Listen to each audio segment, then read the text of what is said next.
Okay, that buzzing you hear from time to time is this battery charger. It's on maintenance, holding the charge at 13.2 volts, and it just got a real bad hum to it. This thing's like 20 years old. It works beautiful. But that's the humming. After about 2 or 3 hours I shut it off. Every 2 days or so I do this. Just in case you're wondering. Little before 9:30. What? Perry Mason's on. Comes on at 9. The first 30 minutes or so is getting to know the characters of that particular episode. And then about 30 minutes into the show, a murder takes place. It's almost always due to a white-collar crime like embezzlement, blackmail, stealing money from businesses, things like that. And then the second half of the show, it's a 1-hour program, is building the evidence. And he takes on what's normally an impossible case. The district attorneys, same guy. And they're always murder charges. And to my knowledge, I think there's one case he lost out of all of the episodes. And I think it was a 1-hour movie or 2-hour movie or something that they did at one time. But I remembered I got a 4-tuner card in my computer. So I went ahead and started recording it every day from 9 to 10. So I won't get caught sitting there when it comes on and starting to watch it, and then have to leave. It's where we're at today. It's Thursday, 18th of May.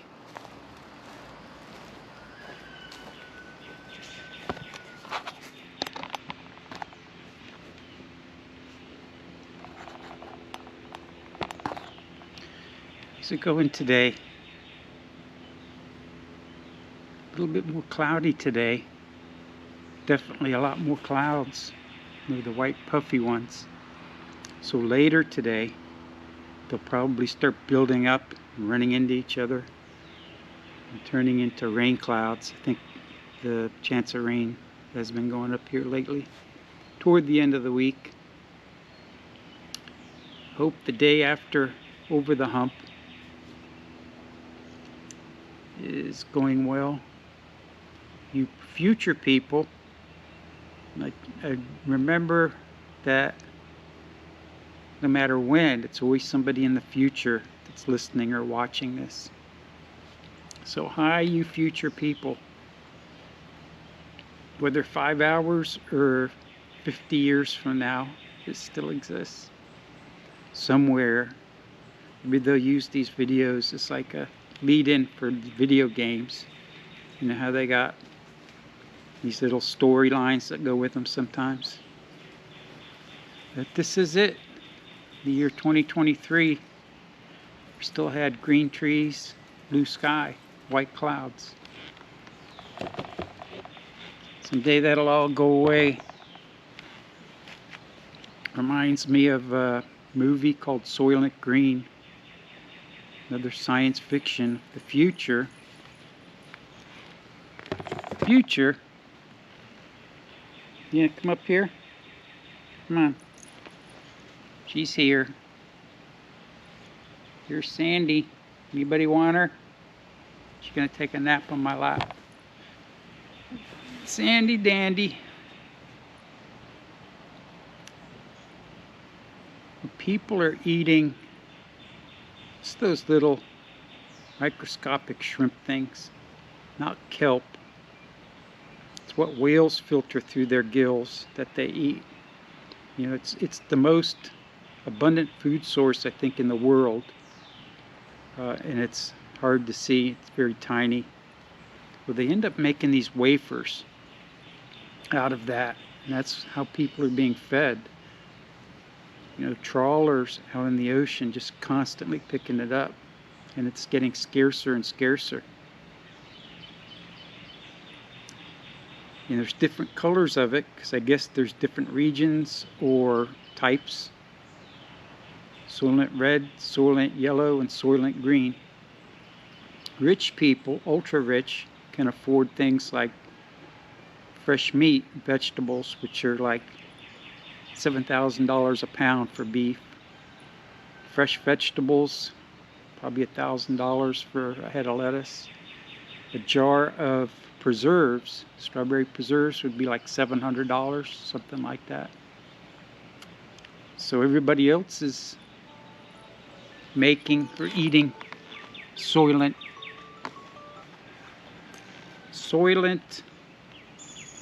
crackers. I believe that's one of those science fiction that will come true, if not all of them. You know, there's two classes of people in that. There's the ultra rich, and then everybody else is poor that eats the soylent circles or tabs, who enjoy the food we eat now. Over time, for whatever reason, it's going to become scarce. And people will say 40 years from now, wow, did you have fresh strawberries back then?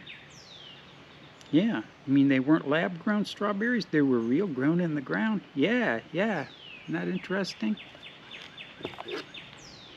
People won't believe that the Earth's air was so clean now that I could breathe without a mask. There was no haze, no brown sky. It was all blue and white, puffy.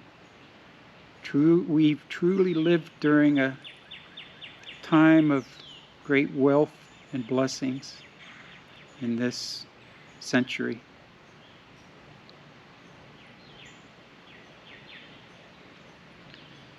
Thanks to Angel again for you letting us use your picture yesterday. One beautiful sunrise, or I'm sorry, sunset. And I've got thousands of those on the pictures you'll get from Lake Wales. In this day in 2001, Shrek made its nationwide release. Shrek. I think I remember that, 2003 or so. I remember watching it at Nana's house with you guys there. 1974, India detonated a nuclear weapon. A lot of times we don't remember that India is a nuclear power. I think Pakistan is too. And they don't get along. They're like at each other's throat all the time. And then the Indians in the north part of the country, I think, are fighting the Chinese over a land dispute or border or something. So it's not going to take much to set things off in the world. It's enough nuclear bombs to destroy us all many times over. That lends credence to that theory that Mars was once habitated and it was destroyed by nuclear war. The people that lived there totally destroyed the planet. But before that happened, there was people had set up a colony on this planet. And over millions of years, we've adapted to this climate. And now all of a sudden, we're looking to move back to Mars. And when the Earth becomes uninhabitable, what are we going to do? And I'm sure that once we go back, they don't find remnants of somebody there, that because of the temperature in the atmosphere, our looks would change. We would become a different type of creature. So in that way, I think we're unique as humans because we're designed for this planet, the atmosphere, for gravity, and things like that. I love to see you. Again, I hope everybody's doing okay. I'm going to tell you a story about a teenage story. I grew up 5 miles from the Atlantic Ocean. And directly east of us, where the ocean was, wasn't a row of hotels, there was a large break. And it was North Miami Beach.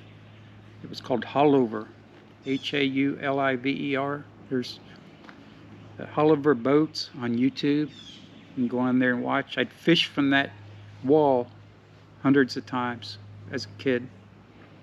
The water was so pure looking down into there. You could see 30 feet straight down. But I've watched that inlet. I've watched party boats going out, go almost straight up in like a 30-foot swell. I'll put a link down below, Haulover boats. But the bridge that's there that goes over the inlet, we used to jump off of that into the inlet. It's like 40 feet up in the air. It's pretty high. But I used to fish there and swim there. And a little bit east, a little bit north of there, there's a fishing pier. So between the inlet and the fishing pier, there's a section of beach. And one time I was out there, and it was gray, very light rain. I could see the fishing pier off to my left. And I swam out there. I used to swim out about 100 yards or so, in about 20 to 30 feet of water, and look for sand dollars. So I started to swim out, and the water was too disturbed because of the weather. So I couldn't see anything. Normally you can see straight down 30 feet once you get away from the breakers. So I'm swimming, I'm a good ways from shore, and I thought, well, let me dive down to see if it clears up.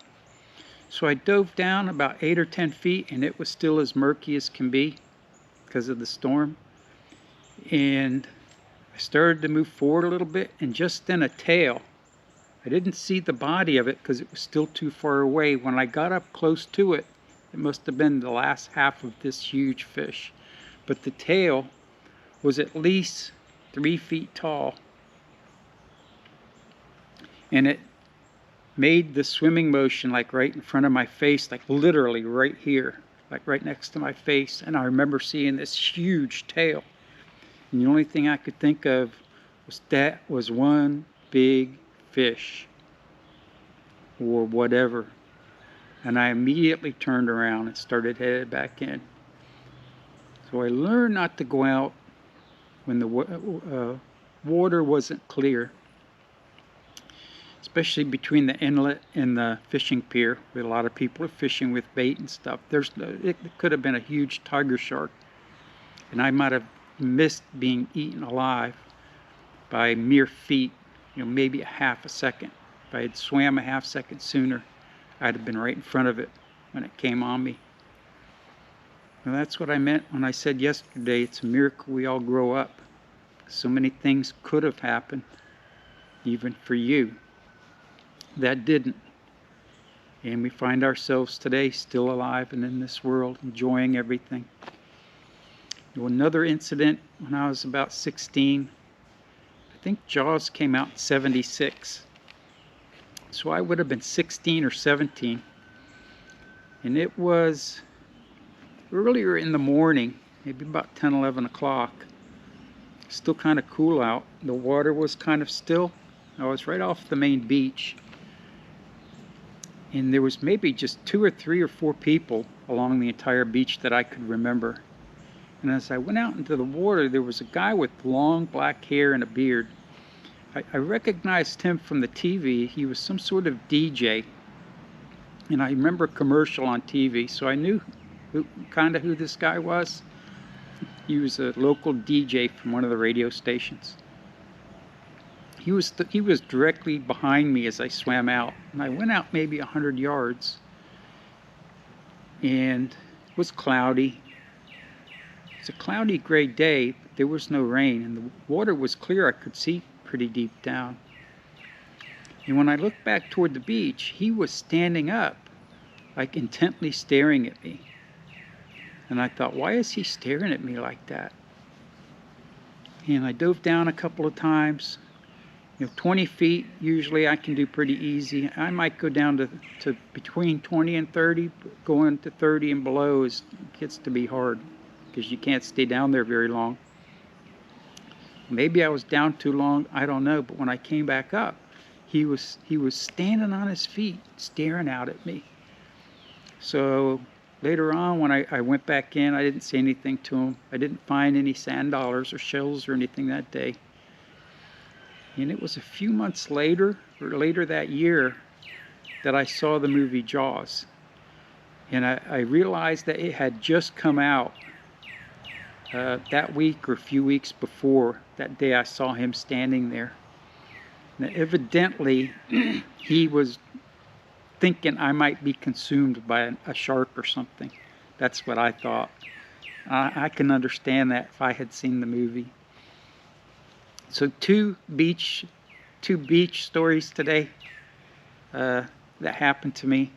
It's about 16 when both those incidents happened. I used to go to the beach. Used to ride my bike there in the summertime. When I could drive, I would drive to the beach. On the way there was the Blue Marlin bait and tackle right at the bridge at the Oleta River, where I ended up working as a park ranger later on.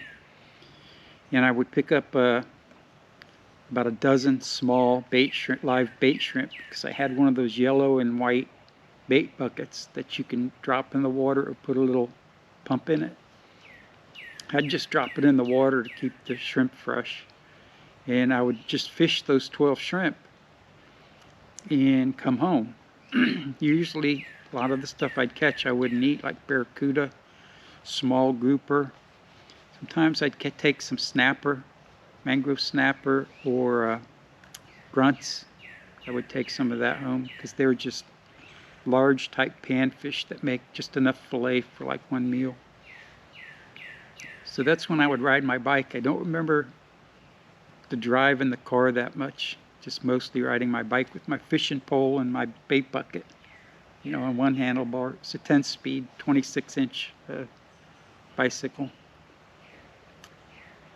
That's all I've got for today. Tomorrow, if I can remember, I'm going to do a fishing story, maybe down in the Keys. I'll do some fishing stories, maybe some park ranger stories, because I ended up working where I used to hang out as a teenager. Oleta River State Recreation Area now, and it was all closed when I started there, closed to the public. There were 3 law enforcement officers that worked there. I was one of them, because it's literally right in the heart of North Miami Beach. It's really built up now, but it was totally vacant when we were there, except for Great Lakes Dock and Dredge, which had a bunch of their pipes and a tugboat, big tugboat, that they used to station there, because they would do beach restoration projects where they vacuum up water and sand from offshore and they pump the slurry onto the beach. The water runs back down and the sand stays there. That's how they dredge and make beaches larger. So in between jobs, they would store these pipes out in the little coves there at Oleta River. But I'll get into more of that story later, tomorrow maybe. And that should be it for today. Hope you've enjoyed the sound effects. Once I say that, they stop.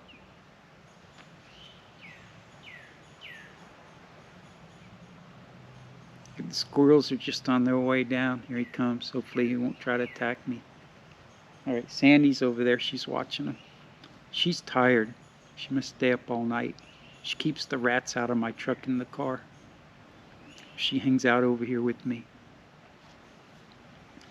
Thank you, dear Lord, for getting us over the hump on this beautiful Thursday. Thank you for all we enjoy, all of our blessings, all of the gifts we receive.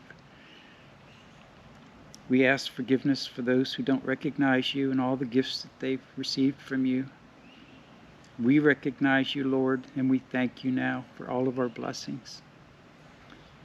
And we ask and pray that you continue to shine your countenance upon us.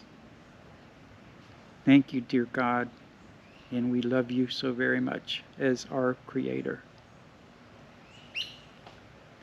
May we be reasonably happy in this life, supremely happy forever in the next with you.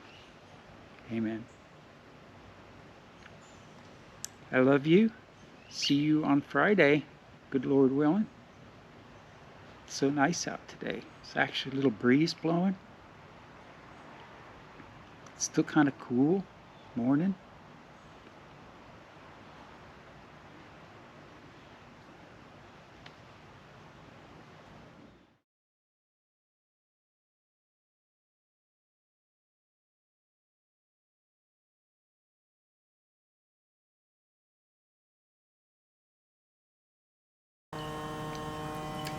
And this is the Canon HF10, the oldest of the Canon camcorders.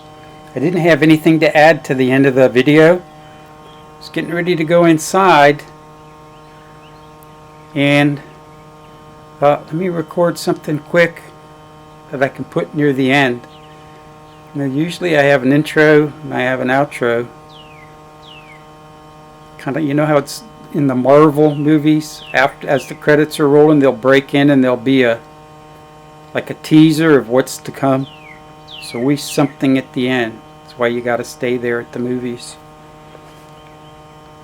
Have a good day, good night, get some rest, and I'll see you tomorrow.